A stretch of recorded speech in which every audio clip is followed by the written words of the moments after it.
Welcome to our channel 100% knowledge with success. Video देखने से पहले चैनल को सब्सक्राइब कीजिए और बेल आइकॉन दबाइए। नमस्कार दोस्तों, स्वागत है आपका बीएससी थर्ड ईयर की केमिस्ट्री क्लासेज में। हमारे पास बात चल रही थी यूनिट नंबर 1 HSAB की, hard and soft acid and base. ठीक है, जिसमें हमने अनुप्रयोग पढ़ लिए थे, वो हमारे पास पूरे हो चुके हैं। टेंशन मत लीजिए, आज मैं उसमें नहीं पकाऊंगा। आज जिसमें मैं पकाऊंगा, जो टॉपिक मैं आपको पढ़ाऊंगा वो है हमारे पास कठोरता व मृदुता के सिद्धांत। ठीक है, ये आज लास्ट क्लास है इसके बाद ये यूनिट ख़त्म। इसमें मुझे कुछ और नहीं कराना, मेरा किसी और चीज़ में इंटरेस्ट नहीं है। ठीक है, बस ये लास्ट टॉपिक है। ये भी नहीं कराना चाहता था मैं, लेकिन फिर भी मैं करवा रहा हूँ। इससे क्या है, आपकी यूनिट पूरी की पूरी कंप्लीट हो जाएगी। ठीक है बच्चों, कल फिर नई यूनिट स्टार्ट करेंगे। देखो, हमारे पास कठोरता व मृदुता के कुछ सिद्धांत है। ठीक है, किसी भी अम्ल या क्षार की कठोरता या मृदुता को कैसे बताया जा सकता है, कैसे समझाया जा सकता है, उसके लिए हमारे पास 3 सिद्धांत दिए गए। कौन कौन से? इलेक्ट्रॉनिक सिद्धांत, पाईबंद सिद्धांत और पिटजर सिद्धांत। ये 3 सिद्धांत हमारे पास है। एक बात और, अब मेरी आंखों पे गौर मत कीजिएगा, है ना, क्योंकि थोड़ी सी तबीयत खराब है, इसलिए आंखें भारी हो रही है, इसलिए आंखों पे गौर मत कीजिएगा। जो मैं समझा रहा हूँ वहाँ बोर्ड पे देखिएगा। ठीक है, 3 सिद्धांत हैं। एक तो इलेक्ट्रॉनिक सिद्धांत, पाईबंद सिद्धांत और पिटजर सिद्धांत। ठीक है बच्चों, तो सबसे पहले हम किसकी बात कर रहे हैं? इलेक्ट्रॉनिक सिद्धांत की। किसकी? इलेक्ट्रॉनिक सिद्धांत की, इलेक्ट्रॉनिक थ्योरी। ठीक है, ये सिद्धांत क्या कहता है हमारे पास? ये सिद्धांत हमारे पास कहता है कि जब भी हमारे पास कठोर के बीच में क्रिया होगी, ये सिद्धांत हमारे पास कहता है जब भी हमारे पास कठोर के बीच में क्रिया होगी, यानी कि कठोर अम्ल और कठोर क्षार, कठोर अम्ल और कठोर क्षार, तो जो हमारे पास बॉन्ड होगा वो होगा आयनिक। ये सिद्धांत कहता है कि जब भी हमारे पास कठोर के बीच में क्रिया होगी, यानी कि कठोर अम्ल है, कठोर क्षार है, तो हमारे पास जो बॉन्ड बनेगा वो बनेगा आयनिक। और जब भी हमारे पास मृदु के बीच में क्रिया होगी, वो बनेगा सहसंयोजक। ठीक है, जब भी कठोर के बीच में क्रिया होगी तो हमारे पास जो बॉन्ड बनेगा वो बनेगा आयनिक, और जब भी हमारे पास मृदु के बीच में क्रिया होगी तो बॉन्ड बनेगा सहसंयोजक। ठीक है, अब यानी कि जब हम क्या करते हैं, जब वर्ग ए के छोटे आकार वाले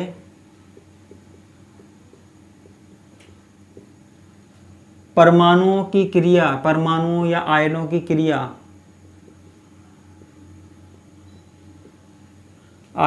क्रिया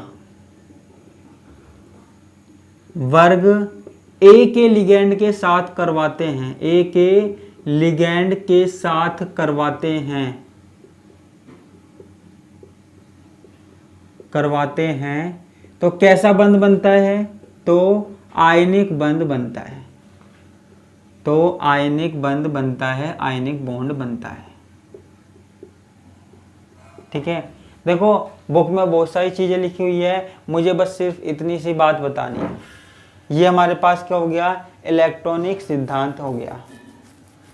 ठीक है, सिर्फ इतनी सी बात बतानी है कि कठोर होगा तो आयनिक बॉन्ड बनेगा, मृदु होगा तो सहसंयोजक बॉन्ड बनेगा। और वर्ग ए के, मैंने छोटा सा एग्जांपल बता दिया कि वर्ग ए के छोटे आकार वाले परमाणु या आयनों की क्रिया वर्ग ए के लिगैंड के साथ करवाते हैं तो आयनिक बंध बनता है। ठीक है, तो आयनिक बंध बनता है, जो कि क्या होता है? स्थायी होता है, क्योंकि आपको पता है कठोर के बीच में जो बॉन्ड बनेगा वो स्थायी होगा, और जो मृदु के बीच में बॉन्ड बनेगा वो भी स्थायी होगा। ठीक है, तो ये हमारे पास क्या हो गया? इलेक्ट्रॉनिक सिद्धांत हो गया। ठीक है, दूसरा सिद्धांत हम देखते हैं, पाईबंद सिद्धांत। बुक में मुझे पता है और भी चीज़ें लिखी हुई है, आप सोच रहे हो इतना छोटा सा सिद्धांत करवा दिया, लेकिन सिद्धांत सिर्फ इतना सा है। बुक में जो चीज़ें लिखी है कोई काम की नहीं है, चाहे फिर वो कोई सी भी बुक हो। थोड़ा बहुत वैसे ही एग्जाम्पल दे दिए होंगे, लेकिन ज़रूरत नहीं है हमें एग्जाम्पल की, इतना लिख सकते हैं। एग्जाम में जब भी आपको पूछा जाएगा तो आपसे पूछा जाएगा कठोरता व मृदुता के सिद्धांतों को समझाइए, ठीक है। और मुश्किल से 6 या 7 नंबर का क्वेश्चन आ सकता है ज़्यादा से ज़्यादा, और उसमें आपको क्या बताना है, तीनों के तीनों सिद्धांत पूछ लेगा एक साथ। अलग से तो क्या पूछेगा, अलग से इतना कुछ है भी नहीं इसमें, कभी कभार पूछ लेता है लेकिन अलग से ऐसा नहीं पूछेगा, ठीक है। और पूछे तो आपके पास अथवा में क्वेश्चन है, मैंने पूरी की पूरी यूनिट करवाई है। अथवा में आपके पास वो अनुप्रयोग वाला क्वेश्चन आएगा, ठीक है। तो दूसरा सिद्धांत क्या है, पाई बंधन सिद्धांत है, ठीक है। अब ये वाला जो सिद्धांत है ना वो किसके लिए दिया गया, मृदु के लिए। पाई बंध जो सिद्धांत है वो किसके लिए दिया गया, मृदु अम्ल और मृदु क्षार के लिए, यानी कि मृदु बंधों के बीच के लिए ये सिद्धांत दिया गया, ठीक है। अब ये सिद्धांत क्या कहता है, ये सिद्धांत कहता है इसके अनुसार मृदु अम्लों में ढीले बंधे हुए इलेक्ट्रॉन होते हैं,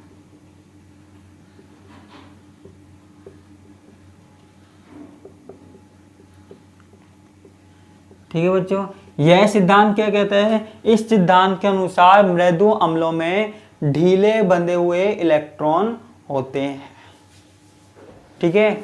ढीले बंधे हुए इलेक्ट्रॉन होते हैं जो उपयुक्त इलेक्ट्रॉनों के साथ पाई बंध बना सकते हैं। उपयुक्त इलेक्ट्रॉनों के साथ क्या बना सकते हैं, पाई बंध बना सकते हैं, पाई बंध बना सकते हैं, या फिर पाई बंध द्वारा समयुग्मन कर सकते हैं, समयुग्मन कर सकते हैं, ठीक है। इतना सा सिद्धांत है, मृदु के लिए है। और मृदु अम्लों में ढीले बंधे हुए इलेक्ट्रॉन होते हैं जो उपयुक्त इलेक्ट्रॉनों के साथ पाई बंध द्वारा संयुग्मन करते हैं, ठीक है। और एक बात और, क्या इनके जो लिगैंड होते हैं ना, इनके जो लिगैंड होते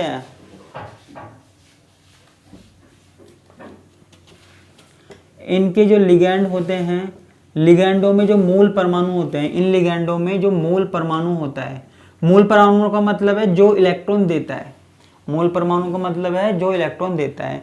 इन लिगैंडों में मूल परमाणु पर रिक्त डी कक्षक होते हैं, रिक्त डी कक्षक होते हैं,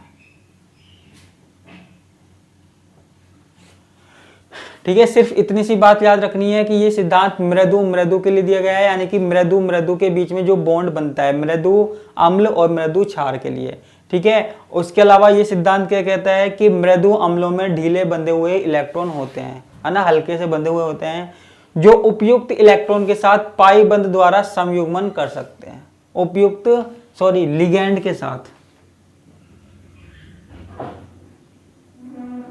उपयुक्त लिगैंड के साथ पाई बंध द्वारा समयुग्मन कर सकते हैं, ठीक है। और एक लास्ट बात, इन लिगैंडों में मूल परमाणु पर रिक्त डी कक्षक होते हैं। ये चीजें हमारे पास क्लियर है। ये हमारे पास 2 सिद्धांत हो गए, कौन कौन से, इलेक्ट्रॉनिक सिद्धांत और पाई बंध सिद्धांत, ठीक है। मुझे नहीं लगता कि इसमें कोई ज्यादा समझाने वाली बात है, थियोरेटिकल पोर्शन है, लेकिन फिर भी मैंने आपको करवा दिया, ठीक है। तो इसको मैं मिटा देता हूं। अब लास्ट में जो हमारे पास सिद्धांत है वो कौन सा है, पिटिजर सिद्धांत। कौन सा है बच्चों, पिटिजर सिद्धांत, नाम है भाई वैज्ञानिक का, पिटिजर सिद्धांत, ठीक है। अब ये सिद्धांत क्या कहता है, ठीक है। अब ये सिद्धांत भी किसके लिए है, मृदु के लिए है, मृदु के लिए है, ठीक है। तो ये सिद्धांत हमारे पास पिटिजर द्वारा दिया गया है, इसलिए इसका नाम पिटिजर रख दिया। अब देखो यहाँ पे हुआ क्या, वैज्ञानिक का नाम है ना, यहाँ पे हुआ क्या इस सिद्धांत में कि अंतर क्रिया करने वाले जो समूह होते हैं ना, ठीक है, अंतर क्रिया करने वाले समूहों के बंध, या हम लिख लेते हैं पहले, ये सिद्धांत क्या कहता है कि इस सिद्धांत के अनुसार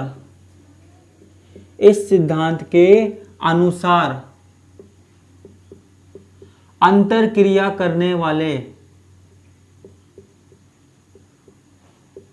वाले मृदु समूहों के बंध, ठीक है। देखो ये सिद्धांत क्या कह रहा है, इस सिद्धांत के अनुसार जो मृदु होगा, यानी कि कठोर अम्ल और कठोर क्षार, सॉरी मृदु अम्ल और मृदु क्षार, कठोर की बात नहीं कर रहे हैं, केवल मृदु की कर रहे हैं। मृदु अम्ल और मृदु क्षार के बीच में जो बॉन्ड होगा ना, जो बॉन्ड बनेगा, समूह के बंध बनेंगे, वो किस पे निर्भर करेगा? वो किस पे निर्भर करेगा? अंतर क्रिया करने वाले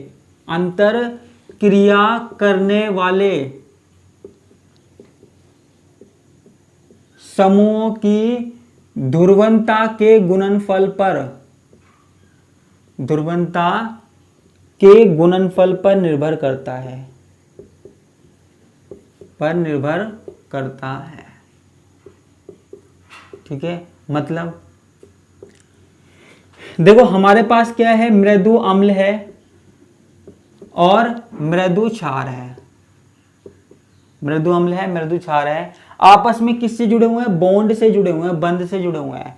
इनके बीच में जो ये बॉन्ड है ना, ये बॉन्ड है, वो किस पे डिपेंड करेगा? वो डिपेंड करेगा अम्ल और क्षार की ध्रुवणता के गुणनफल पर। इसकी ध्रुवणता, अम्ल की ध्रुवणता और क्षार की ध्रुवणता, इन दोनों की ध्रुवणता पर निर्भर करेगा, ध्रुवणता के गुणनफल पे निर्भर करेगा, ठीक है। और ध्रुवण जितना उच्च होगा, इसको मैं मिटा देता हूं, ध्रुवणता जितनी उच्च होगी यौगिक उतना ही स्थायी होगा। ध्रुवणता जितनी उच्च होगी यौगिक उतना ही स्थायी होगा।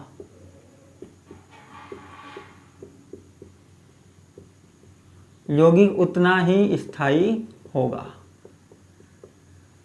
ठीक है। ध्रुवणता जितनी उच्च होगी यौगिक उतना ही स्थायी होगा, ठीक है। और आपको पता है जो मैंने मृदु अम्ल पढ़ाए थे, यानी कि वर्ग बी के मृदु अम्ल, इनकी ध्रुवणता तो वैसे ही उच्च होती है।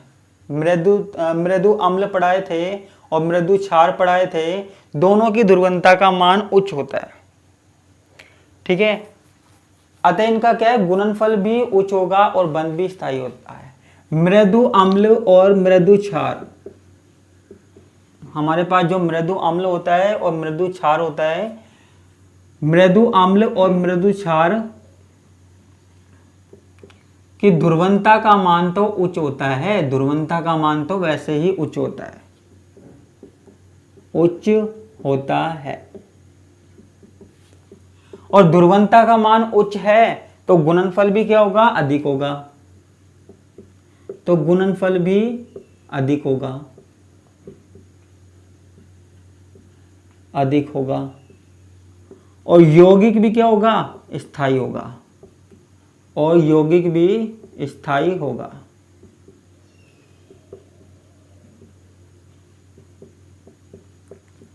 ठीक है।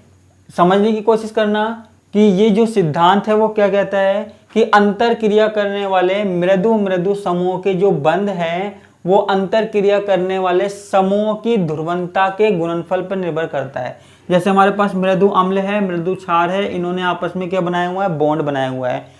तो ये बॉन्ड कितना मजबूत है, कितना कमजोर है, वो किस पे निर्भर करेगा, इस परमाणु और इस परमाणु की ध्रुवणता पर निर्भर करेगा, ठीक है। ध्रुवणता के गुणनफल पर निर्भर करता है। ध्रुवणता जितनी ज्यादा होगी गुणनफल भी उतना ही ज्यादा होगा, ठीक है। ध्रुवणता जितनी ज्यादा होगी, उच्च होगी, यौगिक उतना ही स्थायी होगा। और मृदु अम्ल और मृदु क्षार की जो ध्रुवणता का मान होता है वो तो वैसे ही उच्च होता है, और गुणनफल भी क्या होगा, अधिक होगा। और यौगिक भी हमारे पास क्या होता है, स्थायी होता है, ठीक है। तो इस तरीके से हमने क्या पढ़ लिए, 3 सिद्धांत पढ़ लिए, और इस यूनिट में मुझे कुछ ज़्यादा कुछ पढ़ाना नहीं है, बस इतना सा ही हमको पढ़ाना था। ठीक है, इसके बाद कल की क्लास में हम नई यूनिट्स स्टार्ट करेंगे। ठीक है, आज के लिए बस इतना ही। धन्यवाद, नमस्कार, टाटा, बाय बाय।